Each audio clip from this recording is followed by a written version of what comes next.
Millionaire dies, leaves fortune to his undercover black maid, and the family freaked out. The reason? The crystal champagne flute shattered against the marble floor of the Harrington estate's grand foyer, sending shards skittering across polished stone like frozen tears. Victoria Harrington's manicured hand trembled as she stared at the legal document that had just destroyed her world. "This cannot be real," she whispered, her voice cutting through the stunned silence of the mansion's main hall. "Tell me this is some sick joke." But the lawyer's grave expression confirmed her worst nightmare. William Harrington, shipping magnate, millionaire, patriarch of one of America's most powerful families, had left his entire fortune to the help. To her. To the quiet black woman who had served their family for 3 years, who had cleaned their toilets and pressed their clothes, who had been invisible until this very moment.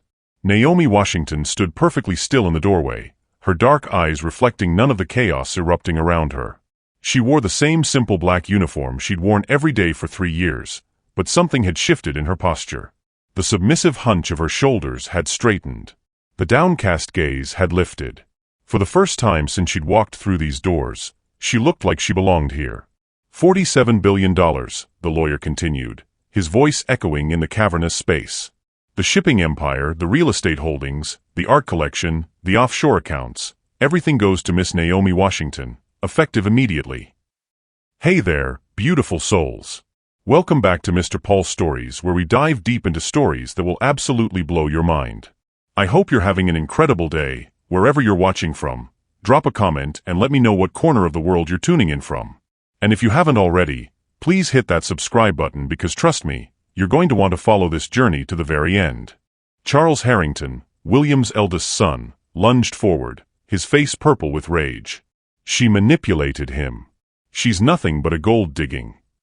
Careful, Naomi's voice cut through his tirade like a blade through silk. It was the first time most of them had heard her speak above a whisper, and the quiet authority in her tone stopped Charles mid-sentence. Choose your next words very carefully, Mr. Harrington. The temperature in the room seemed to drop 10 degrees. Victoria's younger son, James, stepped protectively closer to Naomi, his jaw clenched as he stared down his own brother. The family had always wondered about James's strange loyalty to the staff, his frequent absences from family gatherings, his refusal to participate in their casual cruelties. Now, as he positioned himself between Naomi and his seething relatives, the truth became crystal clear. "You knew," Victoria breathed, her eyes wide with betrayal as she looked at her youngest son. "You knew about this." James's hand found Naomi's, their fingers intertwining with the ease of long practice. "I knew Dad finally did something right." The admission hit the family like a physical blow. Not only had they lost their inheritance to the help, but their own blood had betrayed them. The golden boy of the Harrington dynasty was in love with the woman who had just stolen their empire. But as the family erupted into accusations and threats, as lawyers shuffled papers and security guards moved closer, Naomi remained unnaturally calm. Because they had no idea who they were really dealing with. They saw a maid who had gotten lucky. They had no clue they were staring at a woman who had spent 3 years methodically planning their destruction. The fortune wasn't a gift. It was a weapon. And Naomi Washington had been waiting her entire life to use it. What they didn't know, what none of them could possibly imagine, was that 25 years ago, the Harrington family had destroyed everything Naomi held dear. They had taken her mother's life, her unborn siblings' future, and her own chance at happiness. They had left a young girl with nothing but rage and a promise for justice. Now, standing in their marble palace with their billions in her name and their darkest secrets in her possession, Naomi was finally ready to collect. The real question wasn't why William Harrington had left everything to his maid. The question was whether the Harrington family would survive what she planned to do with it. 3 years earlier, Naomi Washington had stood at the wrought iron gates of the Harrington estate, her employment application clutched in steady hands that betrayed none of the storm raging in her chest. The mansion loomed before her like a monument to everything she'd lost, every marble column a reminder of her mother's broken dreams, every gleaming window reflecting the injustice that had shaped her life. She wasn't here for the job. She was here for war. Miss Washington? The head housekeeper, Mrs. Chun, had emerged from the servants' entrance, her kind eyes scanning Naomi's modest dress and carefully neutral expression. "Mr. Harrington will see you now."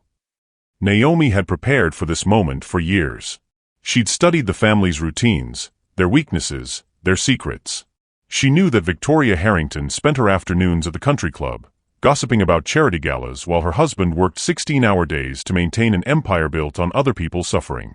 She knew that Charles, the heir apparent, had a gambling addiction that had already cost the family millions in covered-up debts. She knew that the youngest son, James, was the black sheep, an artist who'd rather paint than profit, who'd been quietly funding homeless shelters with his trust fund. What she hadn't prepared for was the way her heart would stutter when James Harrington looked up from his easel in the mansion's sunroom, paint streaking his dark hair, his green eyes holding a sadness that seemed to echo her own. "You must be the new housekeeper," he'd said, setting down his brush and wiping his hands on a cloth already stained with a dozen colors. "I'm James. And you don't have to call me sir or any of that nonsense." For a moment, Naomi had forgotten her mission entirely. This wasn't the entitled monster she'd expected. This was a man who looked at her like she was human, who smiled like he meant it, who had somehow escaped the poison that ran through his family's veins. "Naomi," she'd replied, her voice softer than she'd intended. "And I'm just here to work." But even then, she'd known it was a lie. She was here to destroy them all, including him. The real Naomi Washington had died 25 years ago in a county hospital, holding her mother's hand as the woman who'd raised her with nothing but love slipped away from a broken heart.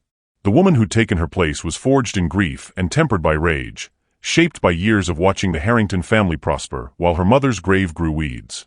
Her mother, Sarah Washington, had been the Harrington Shipping Company's head of accounting, a brilliant woman who'd worked her way up from nothing, who'd been 3 months pregnant with Naomi's little brother when Victoria Harrington decided she needed a scapegoat for her husband's tax evasion schemes. The theft charges had been fabricated, the evidence planted, the trial a foregone conclusion. Sarah Washington had lost her job, her reputation, her health insurance, and ultimately her unborn child. The stress had triggered a miscarriage that led to complications, and within 6 months, Naomi had lost everything that mattered. She'd been 17 then, old enough to understand injustice but too young to fight it. She'd spent the next decade building herself into a weapon, earning degrees in business and law, learning the family's weaknesses, waiting for the perfect moment to strike. The plan had been simple: get close to William Harrington, gather evidence of the family's crimes, and destroy them from within. She'd expected to find a monster. Instead, she'd found a lonely old man drowning in guilt, desperate for absolution that his own family would never provide. "Tell me about your mother," William had said one evening, finding Naomi in his study as she dusted his awards and accolades. It was her second month in the house, and she'd been careful to remain invisible, unremarkable. But something in his voice had made her look up. "Sir. Your mother. You have her eyes, sad but strong. She must have been remarkable." The question had caught her off guard. In all her planning, she'd never considered that he might see her as more than just another servant. For a moment, she'd almost told him the truth. Almost revealed that he was talking to the daughter of the woman his family had murdered. Instead, she'd simply said, "She was everything to me." And William Harrington, billionaire and patriarch, had nodded with the understanding of a man who knew what it meant to lose everything that mattered. That's when Naomi realized her mission had become infinitely more complicated. Because the man she'd come to destroy was the only person in this house who'd ever looked at her with genuine kindness. And his son, the artist with paint-stained fingers and eyes full of compassion, was falling in love with her, just as she was falling for him. But love, Naomi had learned, was a luxury she couldn't afford. Not when justice was finally within reach. Not when she held the power to avenge her mother and the brother she'd never gotten to meet. The Harrington family had taken everything from her once. Now, standing in their marble palace with their fortune in her name and their secrets in her possession, she was going to return the favor. Even if it meant destroying the only man who'd ever made her believe in love again. If you're feeling the tension building, drop a comment below and let me know what you think Naomi should do. Should she choose love or revenge? And don't forget to subscribe because this story is about to take some turns that will leave you absolutely speechless. The night everything changed began like any other. Naomi moved through the mansion's corridors with practiced silence, her footsteps muffled by Persian rugs worth more than most people's homes. It was past midnight, and the Harrington family slept peacefully in their silk sheets, unaware that their carefully constructed world was about to implode. She'd been planning to plant the listening device in Victoria's private office when she heard the sound, a low, agonized moan coming from William's study. Her hand froze on the doorknob of Victoria's sanctuary, every instinct screaming at her to stick to the plan. But something in that sound, something raw and broken, pulled her toward the study instead. She found William Harrington collapsed behind his mahogany desk, his face gray with pain, one hand clutched to his chest while the other reached desperately for the phone.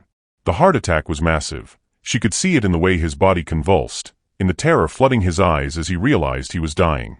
For a split second, Naomi stood frozen in the doorway. This was it. This was justice served by fate itself. All she had to do was walk away, let nature take its course, and watch the family tear itself apart over his estate. Her mother would finally be avenged. But then William's eyes found hers, and she saw something that shattered every wall she'd built around her heart. Not fear of death, but fear of leaving things unsaid. Fear of dying with his sins unconfessed. "Naomi," he gasped, his voice barely a whisper. "Please. I need to tell you about your mother." The words hit her like a physical blow. He knew. Somehow, impossibly, he knew who she really was. Without thinking, she rushed to his side, her hands finding his pulse as she reached for the phone. "Don't talk. I'm calling 911.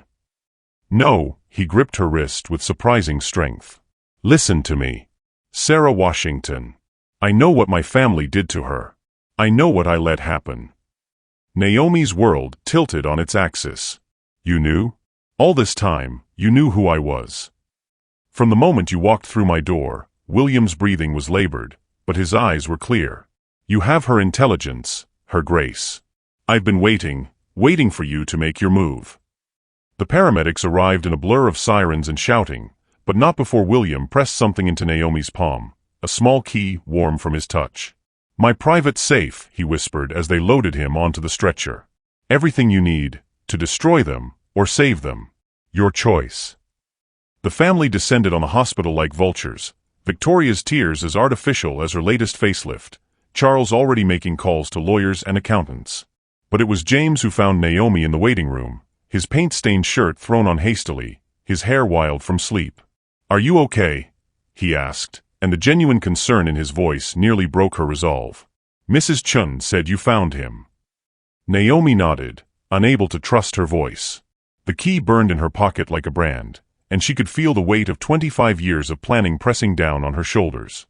"He's going to be okay," James said, settling beside her on the uncomfortable plastic chair. "Dad's tougher than he looks." But William Harrington wasn't tough enough. The second heart attack came 3 hours later, massive and final. The great patriarch of the Harrington dynasty died at 4:17 a.m. on a Tuesday, taking his secrets to the grave, except for the ones he'd entrusted to the woman his family still saw as nothing more than hired help. The reading of the will 2 days later had been a masterpiece of legal theater. Naomi had sat in the back of the lawyer's office, watching the family's faces transform from smug confidence to absolute horror as the truth unfolded. $47 billion. The shipping empire. The real estate holdings. The art collection. Everything. All of it hers. "This is impossible," Victoria had shrieked, her composure finally cracking. "She's nobody. She's nothing." But the lawyer had been thorough, the will ironclad. William Harrington had been planning this for months, maybe years. Every legal loophole had been closed, every challenge anticipated and blocked. "There is one condition," the lawyer had continued, his voice cutting through the family's outrage. "Miss Washington must agree to maintain the Harrington Shipping Company's current employment levels for a minimum of 5 years. Any attempt to sell or dissolve the company will result in the entire fortune being donated to charity." It was brilliant, Naomi realized. Even in death, William was protecting his employees while ensuring she couldn't simply liquidate everything out of spite. He'd known exactly what kind of woman she was, someone who would honor a promise, even to a dead man. But the real shock had come when James stepped forward, his hand finding hers in front of his entire family. "I stand with Naomi," he'd said simply, his voice steady despite the chaos erupting around them. "Whatever Dad's reasons, I trust his judgment." The betrayal in Victoria's eyes had been absolute. "You're choosing her over your own family?" "I'm choosing what's right," James had replied, and Naomi felt something crack inside her chest, not breaking but opening. Like a door she'd kept locked for 25 years finally swinging wide. Now, standing in the mansion's foyer with a shattered champagne glass at her feet and the Harrington family's rage washing over her like a tide, Naomi realized that everything had changed. The plan she'd spent years perfecting was obsolete. The simple revenge she'd craved had evolved into something far more complex. She had the power to destroy them all. The key in her pocket would unlock evidence that could send half the family to prison. The fortune gave her the resources to ruin them completely. But she also had something she'd never expected to find in this house of marble and malice: love. Real, honest, transformative love with a man who saw her not as a weapon or a servant, but as a woman worth fighting for. The question was no longer whether she could destroy the Harrington family. The question was whether she could do it without destroying herself, and the one person in this house who'd never done anything but love her. As Charles lunged forward with murder in his eyes and Victoria screamed threats about lawyers and investigations, Naomi made a decision that would change everything. She was done hiding. Done pretending to be invisible. It was time for the Harrington family to meet the real Naomi Washington. And God helped them all when they did. The war began at dawn. Naomi woke in the master suite, her master suite now, to the sound of moving trucks rumbling up the circular driveway. Through the floor-to-ceiling windows, she watched Victoria directing an army of movers like a general commanding troops, her designer heels clicking against marble as she pointed toward priceless antiques and family heirlooms. "Ma'am." Mrs. Chen appeared in the doorway, her usually calm demeanor frayed with anxiety. "Mrs. Harrington she's taking everything. She says it's family property." Naomi pulled on her robe, silk now, not the cotton uniform she'd worn for 3 years, and descended the grand staircase with the measured pace of a queen approaching her throne. The transformation was subtle but unmistakable. Gone was the hunched posture of servitude, replaced by the confident stride of a woman who owned everything she surveyed. "Victoria," she called out, her voice carrying across the foyer with an authority that made the movers pause mid-step. "Put it back." Victoria whirled around, her face flushed with exertion and rage. "You have no right to those pieces. They've been in the Harrington family for generations. And now they're mine."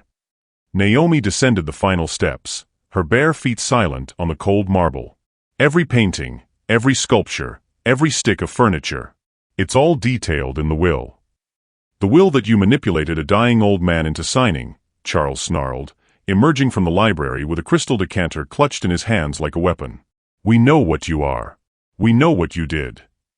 The accusation hung in the air like smoke, and Naomi felt something dark and dangerous unfurl in her chest. They wanted to play games? She'd been preparing for this war her entire adult life. "What I am," she said softly, "is the woman who now controls your family's legacy. What I did was earn an old man's trust through 3 years of honest work. Something none of you ever bothered to do." James appeared at the top of the staircase, his hair still mussed from sleep, his eyes immediately finding Naomi's across the chaos. The relief that flooded his face when he saw her standing strong against his family's assault made her heart clench with unexpected tenderness. "What the hell is going on?" he demanded, taking the stairs 2 at a time. "Your girlfriend is stealing our inheritance," Victoria spat, her composure finally cracking completely. 25 years I've been the perfect wife, the perfect hostess, the perfect Harrington woman, and this nobody gets everything?" "She's not nobody," James said quietly, moving to stand beside Naomi. His hand found the small of her back, a gesture of support that didn't go unnoticed by his family. "And Dad obviously saw something in her that he never saw in us." The words hit their target with surgical precision. Victoria's face went white, then red, then white again. "How long?" she whispered. "How long have you been sleeping with the help?" The crude accusation made Naomi's jaw clench, but James stepped forward before she could respond.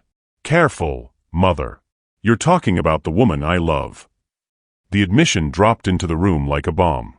Even Naomi felt her breath catch. They'd never said the words out loud before, had barely acknowledged the electricity that sparked between them during stolen moments in the garden, brief touches in empty hallways, conversations that lasted long into the night when the rest of the house slept.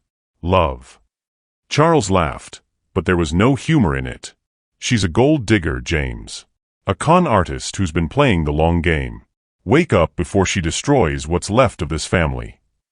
"This family destroyed itself long before I arrived," Naomi said, her voice cutting through their protests like a blade. "I just happened to be here to witness the aftermath."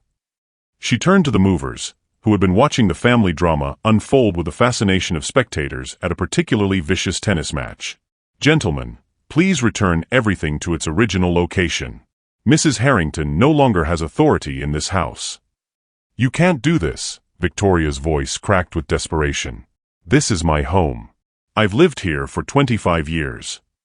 And you're welcome to continue living here," Naomi replied with deceptive gentleness. "As my guest. Following my rules." The power shift was seismic and immediate. Victoria, who had ruled this house like an empress for decades, was suddenly reduced to a dependent. Charles, who had expected to inherit an empire, was now at the mercy of a woman he'd never bothered to learn the name of until yesterday. But it was the look in James's eyes that nearly undid her, a mixture of admiration, desire, and something deeper that made her chest tight with emotions she'd thought herself incapable of feeling. "We need to talk," he said quietly, his hand still warm against her back. Alone. They escaped to the conservatory, a glass-walled sanctuary filled with exotic plants and the soft sound of a fountain. It had been their secret meeting place during her time as a servant, the one room in the house where they could pretend, for a few stolen moments, that the world outside didn't exist. "Tell me the truth," James said, turning to face her among the orchids and jasmine. "All of it. Who you really are, why you're really here." Naomi felt the weight of 3 years of deception pressing down on her shoulders. She'd planned for this moment, rehearsed the lies she would tell to keep him close while she destroyed his family. But standing here in the morning light, with love and trust shining in his green eyes, she found she couldn't do it. "My name is Naomi Washington," she began, her voice steady despite the tremor in her hands. "My mother was Sarah Washington. She worked for your father's company 25 years ago." She watched his face as she told him everything. The false accusations, the trial, her mother's death, the years of planning that had brought her to his door. She told him about the key William had given her, about the evidence that could destroy his family, about the choice she now faced between love and vengeance. The private investigator's report arrived on a Tuesday morning, delivered by courier to Victoria's temporary suite at the Plaza Hotel. She'd been forced to leave the mansion after Naomi had the locks changed, but her exile had given her time to plan, to strategize, to dig into the past of the woman who had stolen her life. What she found changed everything. "Charles, get over here. Now." Victoria's voice cracked with excitement as she spread the documents across the hotel room's mahogany table. "I know who she really is." Her eldest son arrived within the hour, his face haggard from sleepless nights and too much whiskey. The gambling debts were piling up, and without access to the family fortune, his creditors were getting impatient. Dangerous, even. "Please tell me you found something we can use," he said, slumping into a chair. "Because I'm running out of time here, Mother." Victoria's smile was sharp as a blade. "Oh, I found something all right. Our little Naomi isn't just some random gold digger. She's Sarah Washington's daughter." The name hit Charles like a physical blow. He'd been 12 when the scandal broke, old enough to remember the whispered conversations, the emergency family meetings, the way his father had locked himself in his study for days afterward. Sarah Washington, the accountant? The one who tried to expose Dad's tax evasion schemes, yes. Victoria's eyes glittered with malicious triumph. The one we had to frame for embezzlement to protect the family. Her daughter has been playing the long game, Charles. This isn't about Dad's guilt or some deathbed conversion. This is about revenge. Charles felt the pieces clicking into place with sickening clarity. She's been planning this for years. Getting close to Dad, manipulating him. Making him fall in love with the idea of redemption, Victoria finished. The old fool probably thought he was saving his soul by giving everything to the daughter of the woman we destroyed. But even as they celebrated their discovery, neither of them noticed the small recording device hidden in the hotel room's flower arrangement, a device that had been transmitting every word directly to Naomi's phone. Back at the mansion, Naomi sat in William's study, listening to the Harrington family condemn themselves with their own words. The confession was everything she'd hoped for and more. Clear admission of the frame-up, details about the cover-up, proof that her mother had been innocent all along. She should have felt triumphant. This was the moment she'd been working toward for 25 years. She had them. She could destroy them completely now, send them to prison, strip them of everything they held dear. Instead, she felt hollow. Empty. Because sitting across from her, his face pale with dawning horror, was James. "You heard?" she asked quietly. He nodded, unable to speak. The recording had shattered something fundamental in his worldview, the belief that his family, for all their flaws, were fundamentally good people. The realization that they had destroyed an innocent woman and her unborn child was devastating enough. The knowledge that they had driven that woman to her death was unbearable. "My God," he whispered finally. "What they did to your mother, to your family." "Now you understand why I came here," Naomi said, her voice carefully neutral. "Why I couldn't just let it go." James looked up at her, his green eyes bright with unshed tears. "The baby. Your mother was pregnant?" "My little brother. He would have been 24 now." The words came out flat, emotionless, but James could see the pain beneath her controlled facade. The stress of the trial, the shame, the financial pressure, it triggered complications. She lost him at 6 months. Jesus. James buried his face in his hands. "I'm so sorry. I'm so fucking sorry." "You were 12, Naomi said softly. "You didn't know." "But I should have.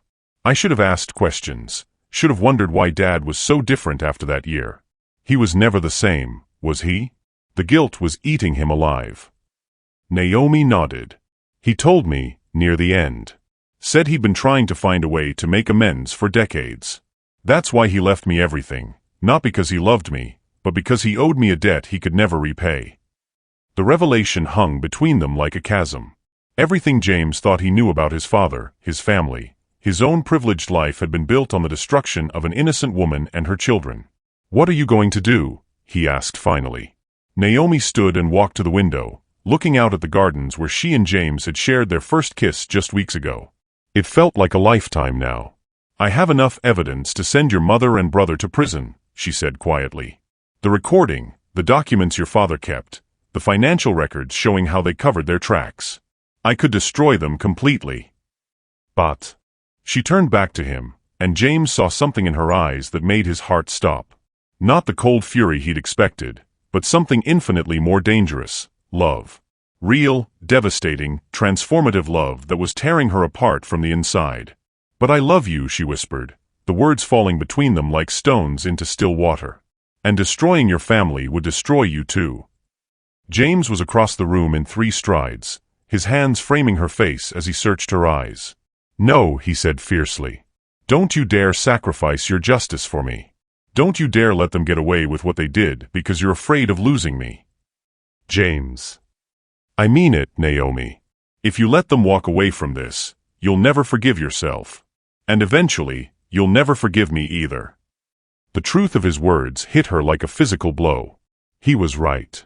She could feel it already, the resentment building, the knowledge that she'd chosen love over justice, that she betrayed her mother's memory for a man who shared the blood of her killers.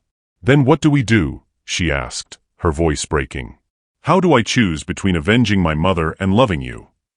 James pulled her against his chest, his arms wrapping around her like armor against the world. "We find a third option," he said into her hair. "We make them pay without destroying ourselves in the process." Before Naomi could ask what he meant, her phone buzzed with an incoming call. The caller ID made her blood run cold. "Detective Morrison, NYPD Financial Crimes Division." "Miss Washington? This is Detective Morrison. I'm calling about some information that was anonymously submitted to our department regarding the Harrington family and a case from 1999. I think we need to talk." Naomi's eyes met James's across the room, and she saw her own shock reflected in his face. Someone else was playing this game. Someone else wanted the Harrington family to pay for their crimes. But who? And what did they want in return? The war she'd been fighting for 25 years had just become infinitely more complicated. Because now she wasn't the only one with secrets, wasn't the only one seeking justice.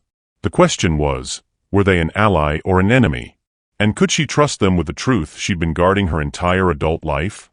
As she answered the detective's call, Naomi realized that everything she thought she knew about this game was about to change. The Harrington family had more enemies than she'd imagined. And one of them was about to make their move. The meeting with Detective Morrison took place in a sterile conference room that smelled of burnt coffee and broken dreams. Naomi sat across from the weather detective, her hands folded calmly in her lap while her world crumbled around her. The anonymous tip came with quite a package, Morrison said, spreading photographs and documents across the scratched table. Financial records, recorded conversations, even some security footage from 1999. Someone's been building a case against the Harrington family for a very long time. Naomi's blood turned to ice as she recognized her own handwriting on some of the documents, notes she'd made during her investigation, evidence she'd gathered over 3 years of careful planning. Someone had been watching her. Someone knew everything. The problem is, Morrison continued, his gray eyes studying her face, some of this evidence was obtained illegally. Breaking and entering, wiretapping, theft of private documents. Whoever gathered this information committed multiple felonies in the process. The trap was elegant in its simplicity. Someone had handed the police everything they needed to prosecute the Harrington family, and enough evidence to destroy Naomi in the process. She could bring down her mother's killers, but only by sacrificing herself. "I don't understand why you're telling me this," Naomi said carefully. Morrison leaned back in his chair, his expression unreadable. "Because your name is all over these files, Miss Washington. And because I think you deserve to know that someone's been playing you from the beginning." He slid a photograph across the table, a surveillance shot of Naomi entering the Harrington mansion 3 years ago. The timestamp showed it was taken on her very first day of work. "Someone's been watching you since day one," Morrison said quietly. "The question is, who? And what do they really want?" Naomi stared at the photograph, her mind racing. Every careful plan, every calculated move, every moment she'd thought she was in control, it had all been orchestrated by someone else. Someone who knew her identity, her mission, her deepest secrets. "There's more," Morrison said, his voice gentler now. "The tip included information about your relationship with James Harrington. Photos, recordings of private conversations. Whoever sent this wants to make sure you go down with the family." The room seemed to tilt around her. Not only was her mission compromised, but her love affair with James had been documented, catalogued, turned into evidence of conspiracy and manipulation. The anonymous tipster wasn't just trying to destroy the Harrington family, they were trying to destroy her too. "I need to make a call," Naomi said, her voice barely steady. "I'm afraid I can't let you do that," Morrison replied. "You're not under arrest, but you're not free to leave either. Not until we sort this out." Meanwhile, across the city, James paced the mansion's library like a caged animal. Naomi had been gone for 6 hours, and his calls were going straight to voicemail. Something was wrong. He could feel it in his bones. The knock on the door came at sunset. James opened it to find a woman he'd never seen before, elegant, silver-haired, with eyes like winter storms. She wore a perfectly tailored suit and carried herself with the authority of someone accustomed to being obeyed. "Mr. Harrington," she said, her voice cultured and cold. "My name is Eleanor Blackwood. I believe we need to discuss your girlfriend's situation." James felt his blood chill. "What situation? Where is Naomi?" Eleanor smiled, but there was no warmth in it. "Currently being questioned by the NYPD about her role in a conspiracy to defraud your family. I'm afraid the evidence against her is quite compelling." "That's impossible. Naomi would never." "Naomi Washington has been planning to destroy your family for 25 years, Eleanor interrupted, stepping uninvited into the foyer. "Did you really think she fell in love with you by accident? Did you honestly believe that a woman consumed by revenge would suddenly develop genuine feelings for the son of her enemy?" The words hit James like physical blows. "You're lying." "Am I?" Eleanor pulled out a tablet, swiping to a video file. "This was recorded 2 weeks ago, in your conservatory." James watched in horror as the screen showed Naomi speaking to someone off camera, someone whose voice had been digitally altered but whose words were crystal clear. "The plan is working perfectly," the video Naomi said. "James is completely under my control. He'll do anything I ask, believe anything I tell him. When the time comes, he'll help me destroy his own family." "No," James whispered, but even as he denied it, doubt crept into his heart like poison. "This is fake. Doctored." "The metadata says otherwise," Eleanor replied smoothly. "As does the audio analysis. Your girlfriend has been playing you from the beginning, Mr. Harrington. The question is, what are you going to do about it?" James sank into a chair, his world collapsing around him. Everything he'd believed about Naomi, about their love, about the possibility of redemption, it was all a lie. She'd manipulated him just as thoroughly as she'd manipulated his father. "What do you want?" he asked, his voice hollow. "Justice," Eleanor said simply. Your family destroyed my sister 25 years ago. Sarah Washington was my younger sister, Mr. Harrington. And I've spent the last quarter-century planning my revenge. The revelation hit James like a thunderbolt. Eleanor Blackwood, Sarah Washington. The elegant woman standing in his foyer was Naomi's aunt, the puppet master who'd been pulling the strings from the beginning. You've been using her, James said, understanding flooding through him. Using your own niece. I've been giving her the tools she needed to succeed, Eleanor corrected. Naomi wanted revenge. I simply made sure she got it. The fact that she fell in love with you was an unexpected complication, but not an insurmountable one. The evidence against her, you planted it. I provided it, Eleanor said with a slight smile. Along with enough proof of your family's crimes to send your mother and brother to prison for the rest of their lives. Naomi will take the fall for the illegal surveillance, but she'll have the satisfaction of knowing that justice was finally served. James felt sick. She doesn't know, does she? She doesn't know you're her aunt. Sarah never told her about me. We had a falling out years before Naomi was born. I thought my sister was wasting her talents on that accounting job, told her she deserved better than working for people like your family. Eleanor's composure cracked slightly. I was in Europe when the trial happened, when Sarah died. By the time I returned, Naomi had disappeared into the foster system. So you found her, manipulated her, used her grief and anger to get your own revenge. I gave her purpose, Eleanor snapped. I gave her the means to honor her mother's memory. And if she has to sacrifice her freedom to do it, well, that's the price of justice. James stared at this woman who shared Naomi's eyes but none of her warmth, who had orchestrated the destruction of two families in the name of revenge. You're going to let her go to prison for your crimes. I'm going to let her fulfill her destiny, Eleanor replied.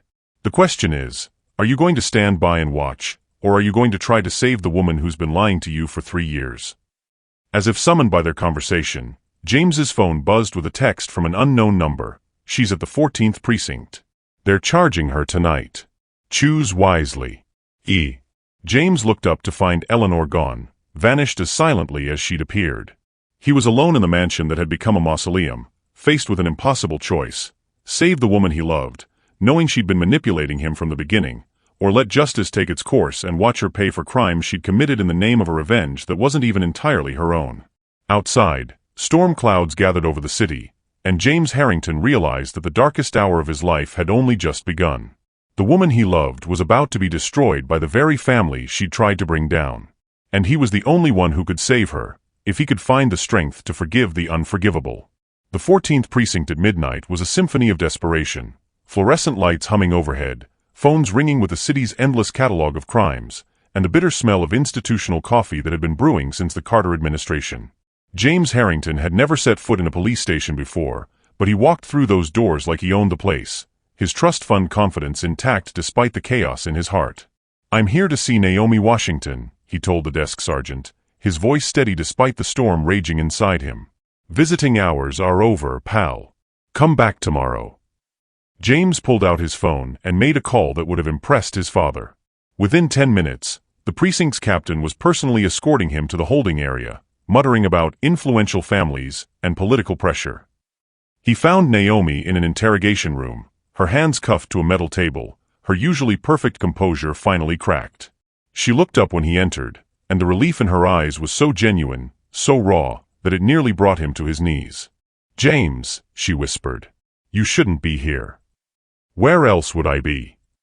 He took the chair across from her, noting the exhaustion in her face, the way her shoulders sagged with defeat. Tell me the truth, Naomi. All of it. No more lies, no more games. For a moment, she looked like she might deny everything, might try to maintain the facade that had protected her for so long. But then something in his expression, not accusation, but desperate hope, broke through her defenses. I came to destroy your family, she said quietly. Everything I told you about my mother, about what they did to her, that was true. But I didn't come here for justice, James. I came for revenge. I know. His voice was gentler than she'd expected. I know about Eleanor too. Naomi's head snapped up, her eyes wide with shock. Eleanor? What does she have to do with? The words died in her throat as understanding dawned. Oh God. She's been watching me, hasn't she? Manipulating me. She's your aunt, James said softly. Sarah's sister. She's the one who's been pulling the strings, gathering evidence, setting up this whole elaborate trap. The revelation hit Naomi like a physical blow.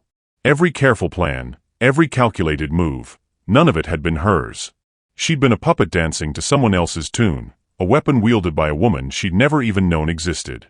The anonymous tip to the police, she whispered. The evidence against your family. That was her. James nodded. She wants them to pay for what they did to Sarah. But she's willing to sacrifice you to make it happen. Naomi laughed, but there was no humor in it, only bitter understanding. Of course she is. I'm expendable. Just like my mother was. No. James reached across the table, his fingers brushing hers despite the handcuffs. You're not expendable. Not to me. James, you don't understand. The things I've done, the lies I've told. I understand that you were 17 when your mother died, he interrupted. I understand that you've been carrying this pain for 25 years. I understand that someone you trusted used that pain to turn you into a weapon. Tears she'd been holding back for hours finally spilled over. I recorded your family's conversations. I broke into their private files. I manipulated your father when he was dying. I'm guilty of everything they're accusing me of. And my family is guilty of destroying an innocent woman and her unborn child, James replied fiercely. They're guilty of covering up their crimes for 25 years. They're guilty of creating the circumstances that turned you into this. He stood up, pacing the small room like a caged animal. Do you want to know what I realized tonight? When Eleanor showed me that fake video of you, when she tried to convince me that everything between us was a lie. Naomi looked up at him, hope and fear warring in her eyes. I realize that I don't care, James said simply. I don't care why you came to our house. I don't care what your original plan was. I care about the woman who held my father's hand when he was dying. I care about the woman who cried when she told me about her mother. I care about the woman who kisses me like I'm the only thing keeping her anchored to this world. James. I love you, he said, the words cutting through her protests like a blade through silk. Not the perfect woman I thought you were, not some idealized version of you. I love the real you.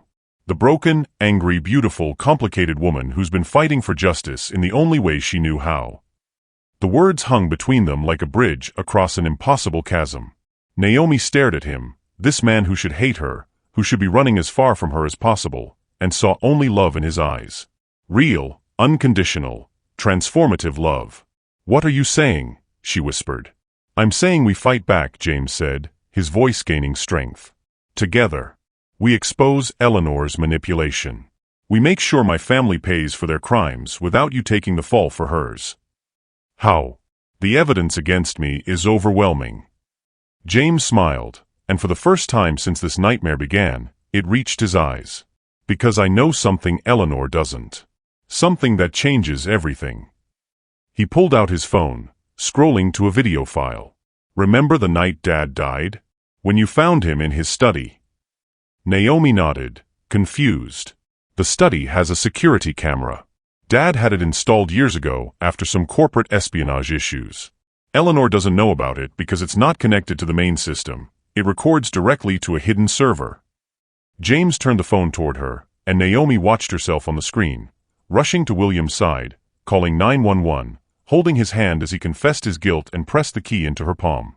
Every moment of genuine compassion, every tear she'd shed for a dying man, every second that proved her humanity was intact despite her mission of revenge. This proves you didn't manipulate him, James said urgently. It shows that he knew who you were, that he chose to leave you everything as an act of conscience, not coercion. It proves that whatever else you've done, you didn't con a dying man out of his fortune. Hope flickered in Naomi's chest like a candle in the wind. But the other charges. We'll deal with those. Together. James leaned forward, his eyes intense. But first, we need to get you out of here. And then we need to have a conversation with my dear Aunt Eleanor. Before Naomi could respond, the interrogation room door opened and Detective Morrison entered, his expression grim. Miss Washington, I'm afraid I have some bad news. The DA wants to move forward with charges. Conspiracy, fraud, breaking and entering. You're looking at serious prison time. Wait, James stood up, his voice carrying the authority of generations of Harrington privilege. I have new evidence. Evidence that changes everything. Morrison looked skeptical. What kind of evidence? The kind that proves my family committed the original crimes, and that Miss Washington was manipulated by the real mastermind behind this conspiracy. James held up his phone. The kind that shows you've been played just as much as the rest of us. As James began to explain about Eleanor, about the security footage, about the web of manipulation that had ensnared them all, Naomi felt something she hadn't experienced in 25 years. Hope. Real, genuine hope that justice might be possible without destroying the only good thing in her life. The war wasn't over. Eleanor was still out there, still pulling strings, still determined to see the Harrington family burn. But for the first time since this began, Naomi wasn't fighting alone. She had an ally. She had love. And she had the truth. Now all she had to do was survive long enough to use them. The confrontation took place at dawn in the Harrington Mansion's grand ballroom, a space that had hosted charity galas and society weddings but had never witnessed anything as dramatic as the final act of a 25-year revenge plot. Eleanor Blackwood stood at the center of the room like a queen holding court, her silver hair perfectly styled despite the early hour, her eyes cold as winter steel. She'd been waiting for them, Naomi, James, Detective Morrison, and the small army of federal agents who had finally pieced together the scope of her manipulation. I wondered when you'd figure it out, Eleanor said, her voice carrying across the marble floor with aristocratic disdain. Though I must admit, I expected it to take longer. Naomi stepped forward, her hand steady despite the rage coursing through her veins. She'd spent the night in a holding cell, but she looked like a warrior preparing for battle, back straight, chin raised, eyes blazing with righteous fury. 25 years, Naomi said quietly. 25 years you let me believe I was alone in this world. 25 years you watched me plan and scheme and destroy myself with hatred, and you never once told me I had family. Family. Eleanor laughed, but there was no humor in it. Your mother chose her path when she decided to work for these people. She chose to trust them, to believe in their promises of fairness and justice. Look where it got her. She chose to do the right thing, James interjected, moving to stand beside Naomi. She tried to expose the truth, and your family destroyed her for it. Eleanor's gaze shifted to him, and her expression turned venomous. Ah, the prince speaks. Tell me, Mr. Harrington, how does it feel to know that everything you've ever had was built on the bones of innocent people? How does it feel to know that your trust fund is blood money? It feels like something I need to make right, James replied steadily. Which is why I'm testifying against my own family. Why I'm making sure they pay for what they did. How noble, Eleanor sneered. And I suppose you think that absolves you? That loving my niece somehow balances the scales? No, James said simply. But it's a start. Detective Morrison stepped forward, his hand resting on his weapon. Ms. Blackwood, you're under arrest for conspiracy, wire fraud, obstruction of justice, and about a dozen other charges. You have the right to remain silent. Oh, please, Eleanor waved him off dismissively. Do you really think I've come this far without an exit strategy? She pulled out a small device, a dead man's switch, Naomi realized with growing horror. This building is wired with enough explosives to level half the block. If anything happens to me, if I'm arrested or harmed in any way, everyone in this room dies. Along with all the evidence of the Harrington family's crimes. The federal agents tensed, hands moving to their weapons, but Morrison held up a hand to stop them. What do you want, Eleanor? What I've always wanted, she replied. Justice for my sister. The Harrington family destroyed, their empire in ruins, their name synonymous with corruption and murder. They'll pay, Naomi said, her voice cutting through the tension like a blade. Victoria and Charles will go to prison. The company will be dismantled. But this isn't justice, Eleanor. This is just more death, more destruction. Sometimes destruction is the only path to justice, Eleanor replied coldly. Your mother understood that. She was willing to sacrifice everything to expose the truth. My mother was willing to sacrifice herself, Naomi corrected. She never would have hurt innocent people. She never would have used her own daughter as a weapon. For the first time, Eleanor's composure cracked slightly. I gave you purpose. I gave you the tools to honor her memory.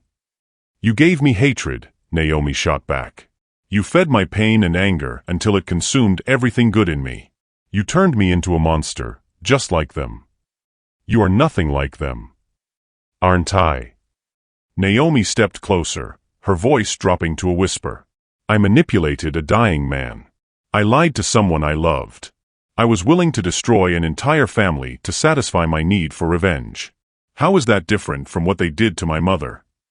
Eleanor's hand tightened on the detonator. Because we're the victims here. We're the ones seeking justice. No, Naomi said firmly. We're the ones perpetuating the cycle. We're the ones choosing revenge over healing, destruction over redemption. She looked around the room, at James, whose love had shown her a different path, at Detective Morrison, who was trying to serve real justice, at the federal agents who were just doing their jobs. All of them would die if Eleanor pressed that button. All of them would become collateral damage in a war that should have ended 25 years ago.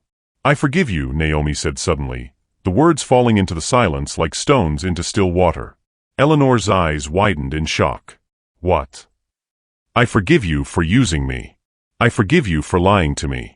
I forgive you for turning my grief into a weapon. Naomi's voice grew stronger with each word. And I forgive the Harrington family for what they did to our mother. You can't, Eleanor whispered, her hand trembling on the detonator. After everything they took from us. I can, Naomi said simply. Because holding on to this hatred is killing me. It's killing both of us. And Mom wouldn't want that. She stepped closer, close enough to see the tears gathering in Eleanor's eyes. She wouldn't want us to become the very thing we're fighting against. She wouldn't want us to choose destruction over love. But they have to pay, Eleanor said, her voice breaking. They have to pay for what they did to her. They will, James said quietly. Victoria and Charles are going to prison. The company will be restructured, the victims compensated. Justice will be served, but not through more violence. Eleanor looked around the room, seeing perhaps for the first time the faces of the innocent people she was threatening to kill. The federal agents who had families waiting at home. The detective who was just trying to do his job. The young man who had chosen love over loyalty to his corrupt family. I've spent 25 years planning this, she whispered. I know, Naomi said gently. But it's time to let it go. It's time to choose healing over hatred. For a long moment, Eleanor stood frozen, the detonator trembling in her hand. Then slowly, she set it down on a nearby table and raised her hands in surrender. I'm sorry, she whispered as the federal agents moved in to arrest her. Sarah, I'm so sorry. As they led Eleanor away, Naomi felt something she hadn't experienced in 25 years, peace. The weight of hatred and revenge that had been crushing her for so long was finally lifting, replaced by something lighter, something that felt suspiciously like hope. James's arms came around her from behind, and she leaned back against his chest, feeling truly safe for the first time in her adult life. It's over, he murmured into her hair. No, Naomi said, turning in his arms to face him. It's just beginning. Because now, with the truth finally exposed and justice finally served, they could build something new. Something beautiful. Something worthy of the love that had saved them both. The Harrington Empire would fall, but from its ashes, something better would rise. Something built on truth instead of lies, on love instead of hatred, on redemption instead of revenge. And Naomi Washington, daughter of Sarah, keeper of secrets, holder of fortunes, was finally ready to live instead of just survive. 6 months later. The morning sun streamed through the floor-to-ceiling windows of what had once been William Harrington's private study, casting golden light across the mahogany desk where Naomi now sat, reviewing the final documents that would transform the Harrington shipping empire into something her mother would have been proud of. The Sarah Washington Foundation for Economic Justice was officially launching today, funded by the very fortune that had been built on her mother's destruction. It felt like poetry, dark and beautiful and perfectly just. The press is here, James said from the doorway, his paint-stained apron a stark contrast to the formal business suit he wore underneath. He'd been working on a mural for the Foundation's headquarters, a tribute to working families, to the dignity of honest labor, to the power of truth over corruption. Naomi looked up from the papers, her heart still skipping a beat every time she saw him. 6 months of freedom, 6 months of building something beautiful together, and she still couldn't quite believe this was her life now. "Are you ready for this?" he asked, crossing the room to stand behind her chair, his hand settling on her shoulders with familiar warmth. "I've been ready for 25 years, she replied, leaning back against him. "Just not for the reasons I thought."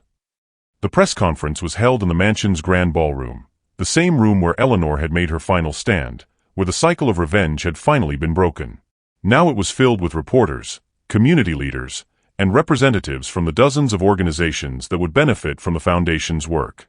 Naomi stood at the podium, looking out at the sea of faces, and felt her mother's presence like a warm hand on her shoulder. This was what Sarah Washington had died for, not revenge, but justice. Not destruction, but redemption. 25 years ago, Naomi began, her voice carrying clearly across the room. My mother, Sarah Washington, tried to expose corruption in the Harrington Shipping Company. She was destroyed for telling the truth. Today, we honor her memory not with hatred, but with hope. She outlined the Foundation's mission, providing legal aid to whistleblowers, supporting families affected by corporate corruption, funding education programs for underprivileged communities. Every dollar that had been stolen through lies would now be returned through truth. My mother believed that one person could make a difference, Naomi continued. That standing up for what's right, even when it costs you everything, is the only way to live with integrity. The Sarah Washington Foundation will ensure that her sacrifice was not in vain. In the audience, she spotted familiar faces. Mrs. Chun, who now served as the Foundation's community outreach coordinator. Detective Morrison, who had become an unexpected ally and friend. Even some of the Harrington Shipping employees who had kept their jobs when the company was restructured under ethical leadership. But it was James's face that anchored her, his love and pride shining like a beacon in the crowd. After the press conference, as the last of the reporters filed out and the caterers cleaned up the reception, Naomi found herself alone in the conservatory where she and James had shared their first honest conversation. The orchids were blooming, their delicate petals catching the afternoon light like stained glass. "Penny for your thoughts," James said, appearing beside her with 2 glasses of champagne. "Just thinking about how different everything is," she replied, accepting the glass. "6 months ago, I was planning to destroy your family. Now I'm planning to marry into it." James smiled, his free hand moving to the engagement ring on her finger, a simple band with a stone the color of her mother's eyes. "Technically, you did destroy my family. The old version, anyway." He was right. Victoria and Charles were serving their sentences in federal prison, their appeals exhausted, their reputations in ruins. The Harrington name, once synonymous with power and privilege, was now associated with justice and redemption. It was a different kind of destruction, one that cleared the ground for something better to grow. "Do you ever regret it?" Naomi asked. "Choosing me over them?" "Every day," James said solemnly, then broke into a grin at her shocked expression. "I regret that it took me so long to make the choice. I regret that I didn't see who they really were sooner. I regret that I can't bring your mother back to see the amazing woman her daughter became." He set down his champagne and took her hands in his. "But I don't regret loving you. I don't regret fighting for us. I don't regret helping you turn your pain into purpose. Even though I lied to you? Even though I came here to destroy everything you cared about?" "You came here as a weapon," James said softly. "But you chose to become a healer instead. That's not something to regret, that's something to celebrate." As if summoned by their conversation, Naomi's phone buzzed with a text message. She glanced at it and felt her breath catch. "What is it?" James asked, noting her expression. "It's from Eleanor," Naomi said quietly. "From prison." She opened the message, her heart pounding as she read the words her aunt had written. "I saw the press conference. Your mother would be proud. I'm sorry it took me so long to understand what she really wanted for you. Love is stronger than revenge. I'm finally learning that lesson. Congratulations on your engagement. E." Tears blurred Naomi's vision as she showed James the message. Even Eleanor, consumed by hatred for so long, was finally finding her way to healing. "It's really over, isn't it?" Naomi whispered. "The old story is over," James agreed. "But our story is just beginning." He was right. Tomorrow they would start planning their wedding, a celebration not just of their love, but of the triumph of hope over hatred, of justice over revenge, of redemption over destruction. The Sarah Washington Foundation would continue its work, touching lives and changing futures in ways that would have made her mother proud. And somewhere in the city, in the offices of the restructured Harrington Shipping Company, employees were going home to their families with fair wages and honest work, knowing that their voices would be heard, their rights protected, their dignity respected. The cycle of corruption had been broken. The cycle of revenge had ended. In their place, a new cycle had begun, one of love, justice, and hope. As the sun set over the city, painting the sky in shades of gold and crimson, Naomi Washington stood in the arms of the man she loved, surrounded by the life she'd built from the ashes of her pain. She thought of her mother, of the brother she'd never known, of all the dreams that had been stolen and the justice that had finally been served. "I love you," she whispered to James, the words carrying the weight of everything they'd overcome, everything they'd built, everything they would become. "I love you too," he replied, and in his voice she heard the promise of forever, not the forever of fairy tales, but the forever of real love, tested by fire and proven true. The mansion around them was no longer a monument to corruption and greed. It was a home filled with love, a headquarters for justice, a symbol of what was possible when people chose healing over hatred. And in the conservatory where orchids bloomed like hope itself, Naomi Washington finally understood what her mother had really wanted for her. Not revenge, but redemption. Not destruction, but love. Not an ending, but a beginning. The fortune was hers. The justice was served. The love was real. And for the first time in 25 years, that was enough. Beautiful souls, what an incredible journey we've been on together. If this story moved you, if it made you believe in the power of love over revenge, drop a comment below and share your thoughts. And please hit that subscribe button, because stories like this, stories that remind us that healing is always possible, are what this channel is all about. Thank you for taking this journey with me. Until next time, choose love. Always choose love. Thank you for watching this story to the end. If you love this story, you will surely enjoy the next one. It's crazier and more intriguing as you can never imagine. So do check it out. Click on the image showing on your screen right now to watch the next one.